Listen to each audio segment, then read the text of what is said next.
दोस्तों, राजस्थान की वीर भूमि बाड़मेर में जन्मे वीरदारामजी सियोल न केवल अपने परोपकारी स्वभाव और साहस के लिए जाने जाते थे, बल्कि वे परिवहन क्षेत्र में भी क्रांति लाने वाले व्यक्ति थे।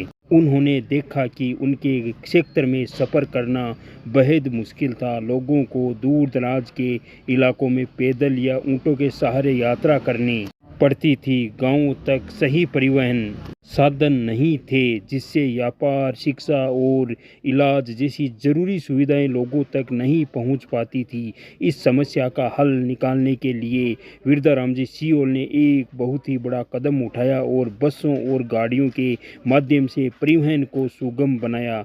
बचपन में वीरदारामजी सियोल ने देखा कि उनके गांव के लोग जोधपुर, जैसलमेर या बाड़मेर तक जाने के लिए कई दिनों तक पैदल चलते थे या ऊंट गाड़ियों का उपयोग करके जाते थे। कई बार बीमार लोग समय पर अस्पताल नहीं पहुंच पाते थे, जिससे उनकी जान चली जाती थी। व्यापारियों को भी अपने सामान को बाजार तक पहुंचाने में दिक्कत होती थी। इस समस्या को हल करने के लिए वीरदाराम जी ने सोचा कि अगर गांव में बस और गाड़ियों की व्यवस्था हो जाए तो लोगों का जीवन आसान हो जाएगा।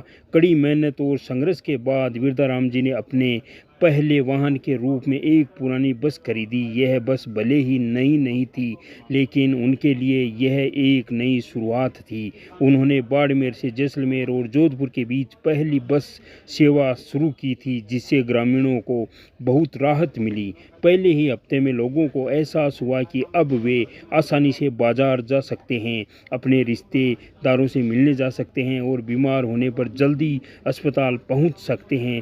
यह सेवा सिर्फ एक व्यापार नहीं था, बल्कि गांव के विकास की एक नई शुरुआत थी।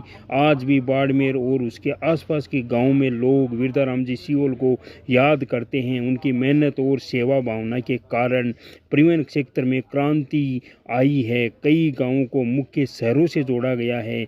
आज भी जब कोई बस बाड़मेर की सड़कों से गुजरती है तो लोग कहते हैं, यह वीरदारामजी सियोल की बस सेवा है, जिससे हमें सफ़र का असली मतलब सिखाया था। आज भी उनकी प्रेरणा से कई लोग सामाजिक सेवा और व्यापार के क्षेत्र में आगे बढ़ रहे हैं। यात्रा का असली उद्देश्य सिर्फ गंतव्य तक पहुंचना नहीं, बल्कि रास्ते में दूसरों की मदद करना भी। अगर आपको वीरदारामजी सियोल एक अच्छे और नेक इंसान थे, सबकी दूसरों की मदद करते थे और उन्होंने जो पहल की अपने गांव के लिए, अपने गांव वालों के लिए, आसपास के शहर गांव वालों के लिए जो व्यवस्था की थी, उसका वो परोपकार जीवन भर नहीं भूल पाएंगे। लेकिन दोस्तों, जो अच्छा करते हैं, दूसरों की भलाई करते हैं, वो इस मृत्यु लोक में जन्म समय कम लेकर आते हैं और जल्दी ही चले जाते हैं इस दुनिया को अलविदा कहकर।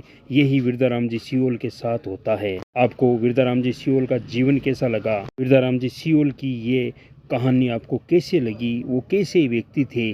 आप कमेंट में ज़रूर लिखिए। जय हिंद, जय भारत।